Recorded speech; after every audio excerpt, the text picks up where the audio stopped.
Joel Sears, president of the York County Taxpayers Council. He's also a member of the York Suburban School Board, and to say he's a citizen activist would be, well, you can't raise the activist idea any more than Joel has. He does more work on numbers and checking things out than anyone I know, and we welcome him in this morning. Good morning, Joel. How are you? Doing fine, Gary. How are you? Well, we're doing very well. Good to have you aboard this morning. And I know you wanted to take a look this morning at several things here in a couple of segments that we have with you. And number one, the new numbers here in York County in terms of the COVID-19, but also in your role as a school board member, reopening schools. And obviously people are also looking at getting athletics back up and running. And I saw the governor had some guidance over the weekend, although it was very general. In terms of what school districts could do in terms of opening schools, would be some online, some in person. So I want to get into all that with you this morning as we do our Ripples on the Pond segment. COVID-19 has certainly been the rock thrown in the pond, and the ripples continue to go out further and further. Let's talk about the COVID-19 cases right out of the gate. Well, one of the things that the governor led with early on was the statement that all the decisions would be data-driven and based on science. And being somebody that looks at numbers to say, well, numbers are one thing, but is there meaning, is there context? Why do we pick that particular number?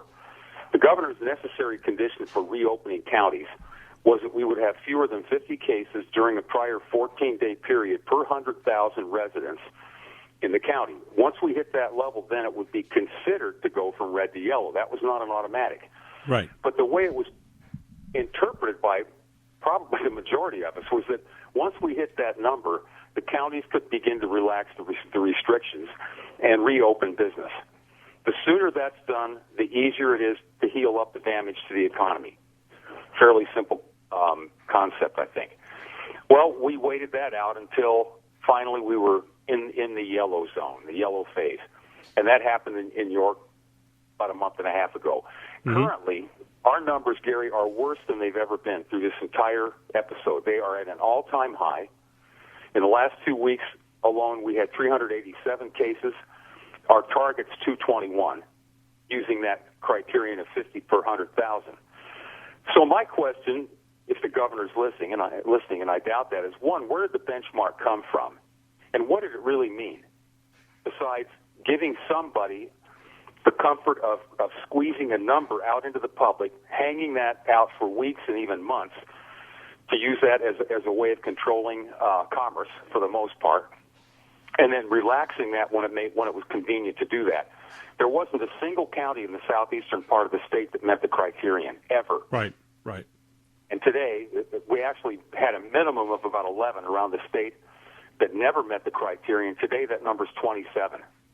Wow. Because of the outbreaks. Now, the question is, and I think you've talked about this several times with other guests, these are positives. This is the case incidence rate. It doesn't talk about mortality. It doesn't talk about hospitalizations. It doesn't compare it with the number of negatives. It simply says track the positives.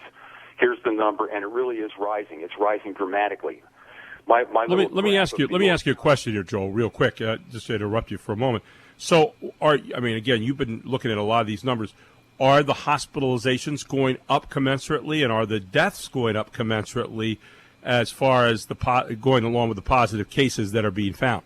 In terms of death, no. If you look at it from a statewide standpoint, the percentage of deaths to positives is going down significantly. Right. The number of deaths in let's say a daily or even a weekly average basis has not increased as these case incidences have increased dramatically. Okay.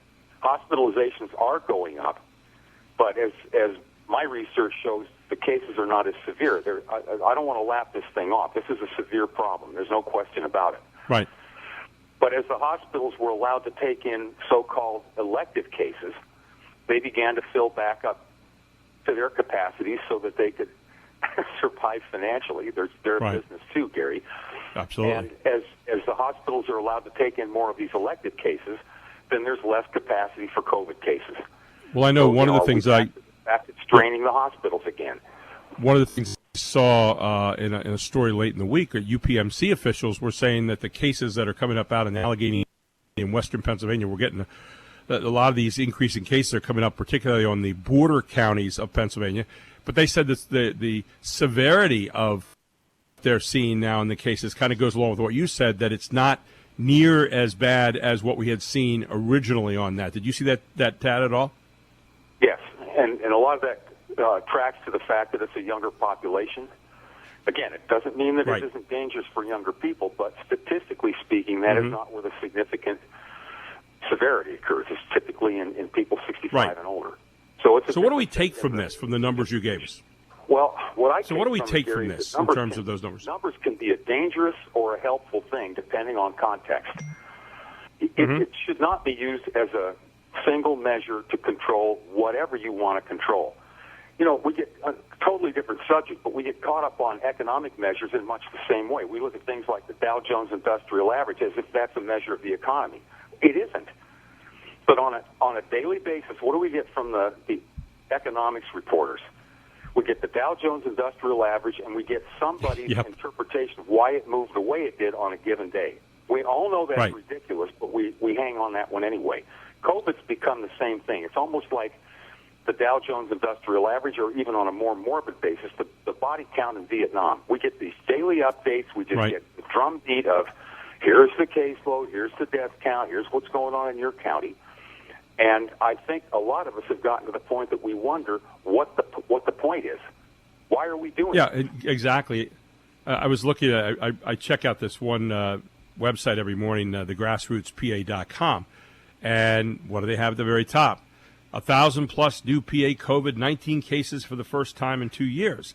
You know, it goes into this whole idea. 1,009 new positives brings statewide total to 93,876. Well, after a while, you get numbed by the numbers because they don't really, you know, they don't mean anything. And not that they're not important. You know, 6,880 statewide deaths. That's important. But at what point in time do we say compared to the overall population and all that kind of thing? I think there needs to be some context, as you mentioned in the very beginning of this morning, that needs to be put on this whole thing, right? Yeah, sometimes context is difficult to grab a hold of, but other times it's not that difficult if you take a look beyond the single measure.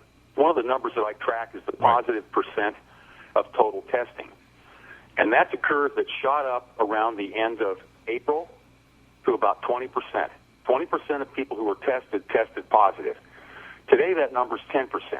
More people are being tested, and the number of positives as a function or as a percentage of tested is down.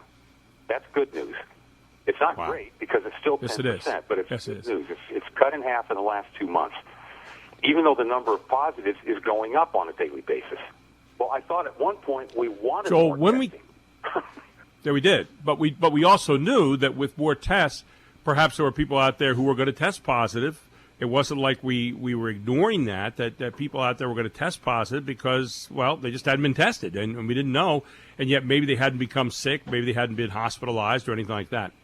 But we have Joel Sears, president of the York County Taxpayers Council, with us. He's also a member of the York Suburban School Board. And, Joel, I know one of the things that we were talking about this morning with Senator Kristen Phillips Hill was something you had mentioned a few weeks ago with regard to the guidelines about reopening that the governor gave you, and that districts were supposed to come up with a plan. Governor over the weekend came out and said, well, you know, it looks like we want to have school reopen, and it's going to maybe be part in person and part of it online. Your thoughts about that this morning, where you stand right now as a school board member on this, and also a little bit about the reopening with athletics as well. People are looking at that too. Your thoughts? Well, I think, first of all, Gary, the big frustration for everybody, including the governor, is to try to determine what things might look like around the end of August or the beginning of September, and that's a fool's errand. Right. When you see these conflicting numbers, and let's say that the numbers are true, things go up and down and sideways, and you're trying to develop reopening strategies that take into account the environment that's dealt to you at the time you write that plan. A template was issued by the Department of Education that was 25 or 30 pages long, and each of the 500 school districts was required to use that to craft their reopening plans. The questions were posed in areas of sanitation, distancing, all of the things that we've been hearing about for the last several months. But this formalizes it, and it requires each of the 500 school boards to approve these plans. There's no approval level that I'm aware of at the state level. They issue the template and the guidelines, but it's up to the individual school boards to craft the reopening plan specific for their district. one of the things that I feel is inappropriate is that some of those guidelines should have been more formal at the outset, so that school boards are not stuck in this ever-receding target environment. We really don't know. So those school districts that submitted their plans early get to resubmit every time there's a change made by the governor. The others are holding back and saying, well, at what point do we actually submit? What's the latest date we can submit one of these things? Right. And say that we've done our due diligence. That's a tough balancing act. In our case, tonight, we will be asked as a school board at a special meeting to approve the extracurricular plan, and that's primarily sports. So if you don't mind, I'd like to kind of cover that with you just for a second. Although you have bands and all that kind of stuff in there too, I suspect, right?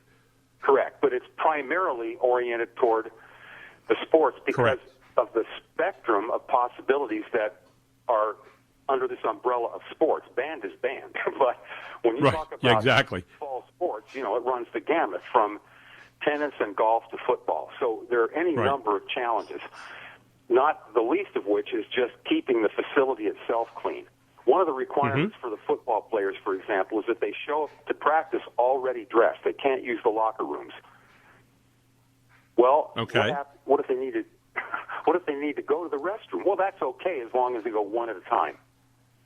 Yeah. I don't know how big a football team is at the high school level on average, but I think sometimes we carry 50 or 60 players on the roster.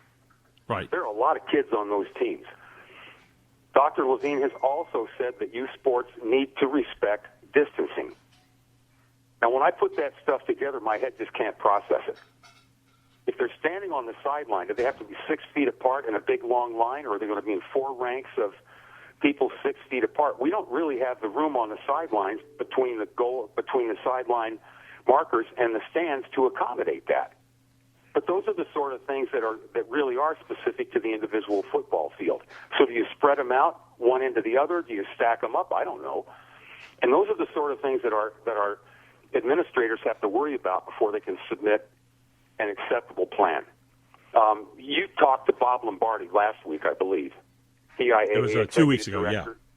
Yeah. Yep. And there was a lot of discussion there about some of these thoughts on their part. Well, they've just modified and said, well, maybe, some school districts will be delaying the start, and maybe some are going to have their fall sports in the spring. I don't know of too many campuses around that can accommodate spring sports and fall sports at the same time. No, you have to be pretty darn big. A really serious logistics problem with that. Right. So those are just some of the challenges in the sports reopening or.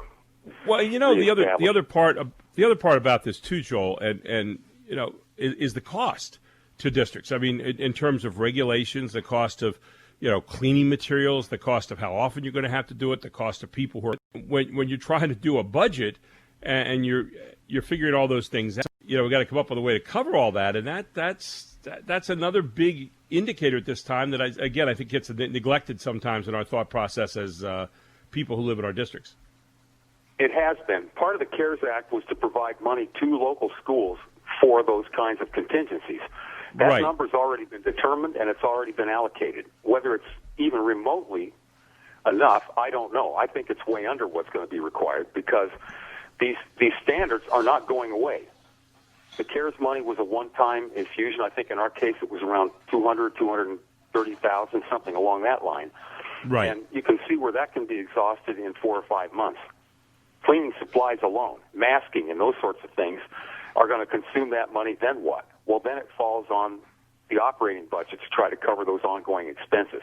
And this is one of the big challenges that any school director faces relative to an ongoing requirement that's funded by a one-time stream of funds.